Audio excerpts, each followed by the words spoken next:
હવે જ્યારે કોઈ બી વાયર કટની અંદર સ્ટાન્ડર્ડ સર્કલ બનાવવું છે ત્યારે કનેક્ટની અંદર જવાનું, કનેક્ટની અંદર સ્ટાન્ડર્ડ સર્કલ એના ઉપર પ્રેસ કરવાનું એટલે નીચે આપણને બતાવશે સ્ટાર્ટ પોઈન્ટ સી પોઈન્ટ, એટલે સી અહીંયા બતાવે છે એટલે કીબોર્ડની અંદર સી પ્રેસ કરવાનું. પ્રેસ કરશો એટલે અહીંયા તમને બતાવશે ફરીવાર અહીંયા ડાયામીટર નાખવાના થશે એટલે 0,0 0 એંગલ અને કોમા, એટલે અહીંયા જેવું તમે એન્ટર પ્રેસ કરશો એટલે અહીંયા ડાયલોગ નવું ઓપન થશે. એ ડાયલોગની અંદર તમારે રેડિયસ નાખવાની થશે, જે ટોટલ ઓડી હોય એના હાફ, એટલે રેડિયસ આપણી થાય. અત્યારે મેં 50 mm રાખેલી છે, જે મારી લેન્થ છે એટલે ક્યાંથી પ્રોગ્રામ કટિંગ કરતો ચાલુ થશે, એટલે મારો જે હાફ કટિંગ છે એટલે મેં 50 જ રાખેલું છે.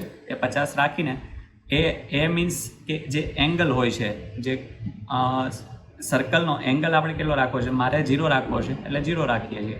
હવે ઇનસાઇડ અને આઉટસાઇડ, ઇનસાઇડ એટલે આઈડી કટિંગ કરવું છે, ઓડી કટિંગ કરવું હોય તો ઓડી, જે કોઈ બી સિલેક્ટ કરશો આઈડી કટિંગ કરવાનું થાય તો એ પ્રમાણે. જેવું તમે ઓકે પ્રેસ કરશો એટલે તમારી સામે જે આખો સર્કલનો પ્રોગ્રામ તૈયાર થઈ જશે. પ્રોગ્રામ તૈયાર થઈ ગયા બાદ હવે જે ઇમ્પોર્ટન્ટ જે પેરામીટર બહારની સાઈડ ચાલશે કે અંદરની સાઈડ પ્રોગ્રામ, હવે એ આપણે ચેક કરવું હોય, અંદરની સાઈડ આપણે ઇમ્પોર્ટન્ટ છે એ પ્રમાણે લઈ જવું હોય તો આપણે F9 કીબોર્ડની અંદર પ્રેસ કરવાનું થાય. F9 પ્રેસ કર્યા બાદ આ સર્કલને સિલેક્ટ કરવાનું, સિલેક્ટ કર્યા બાદ એન્ટર પ્રેસ કરવાનું. એન્ટર પ્રેસ કરો છો એટલે ઇનસાઇડ ઇમ્પોર્ટન્ટ એરો વયો ગયો એટલે ઇનસાઇડથી કટિંગ ચાલુ થશે. હવે ફરીવાર જ્યારે તમારે કરવાનું થાય ત્યારે સિલેક્ટ કરો, એન્ટર પ્રેસ કરો એટલે આઉટર સાઈડ. હવે આ થઈ ગયા બાદ આપણે આઈડી જ્યારે કટિંગ કરીએ ત્યારે આઉટર સાઈડ કટિંગ કરવાનું થાય છે. હવે રાઈટ ક્લિક કરીને પ્રોગ્રામને એ છોડાવી દેવાનો થાય. હવે ફરીવાર RRW ઉપર NC આઉટ કટ ઉપર જઈને આ ડ્રોઈંગને સેવ કરી દેવાનું થાય. હું લખી દઉં છું 50 mm સર્કલ, આ મારી ફાઇલનું નામ છે. સેવ કર્યું મેં. સેવ થઈ ગયા બાદ RRW ઉપર ફરીવાર જવાનું, NC આઉટ, પછી આ જે સર્કલ છે એના ઉપર ક્લિક કરીને એન્ટર પ્રેસ કરશો એટલે નવું ડાયલોગ ઓપન થશે. આ ડાયલોગની અંદર અહીંયા જેટલી પણ તમારે કટ ચલાવવાની હોય, જેટલા પણ પાસ મશીન ચલાવવા છે એ તમારે લખવાના થાય. 1 પાસ ચલાવો તો 1 પાસ, 2 પાસ ચલાવવા હોય તો 2 પાસ, એટલે ટોટલ 3 પાસ આમાં ચાલશે. ઓફસેટ અહીંયા 0.135 સ્ટાન્ડર્ડ હોય છે, 135 અથવા તો 110 એ લેવાના થાય. અને જેવું તમે ઓકે પ્રેસ કરશો આ તમારો પ્રોગ્રામ જે છે એ રેડી થઈ જાય છે. ત્યારબાદ RRWની અંદર જઈને એડિટર ઉપર તમે ક્લિક કરશો એટલે આ જે તમારો પ્રોગ્રામ છે એનું સિમ્યુલેશન અને કોડ તમને બતાશે. હવે ઓ ઉપર જ્યારે ઓરિજિનલ પ્રોફાઇલ ઉપર ક્લિક કરીને જ્યારે તમે ઝૂમ કરીને જોવો છો ત્યારે તમને બતાશે કે તમારો જે પ્રોગ્રામ 3 પાસની અંદર ચાલવાનો છે તો એ બતાવી આપશે તમને.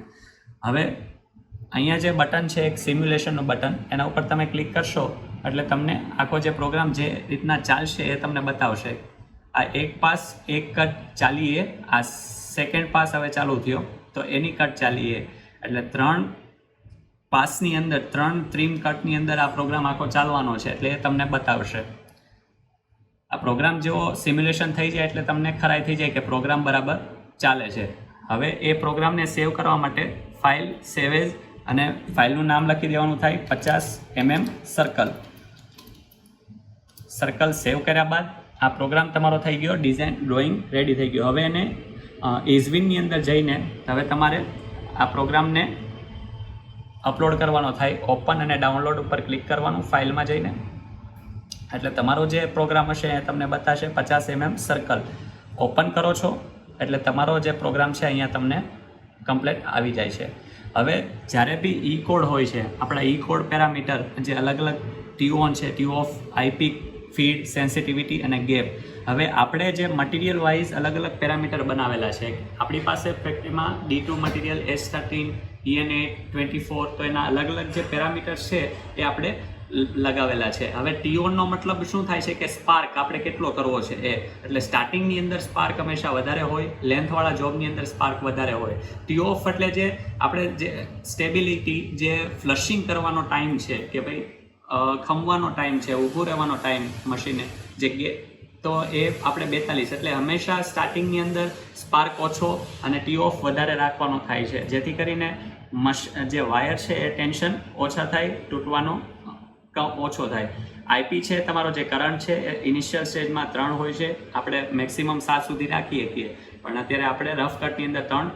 ફીડ જે છે તમારો વાયર કેટલી ઝડપથી પસાર થશે તો આપણે સ્ટાર્ટિંગની અંદર જે સ્પીડ છે એ નોર્મલ રાખીએ કે 70-85 જેટલી 65 લખેલી છે.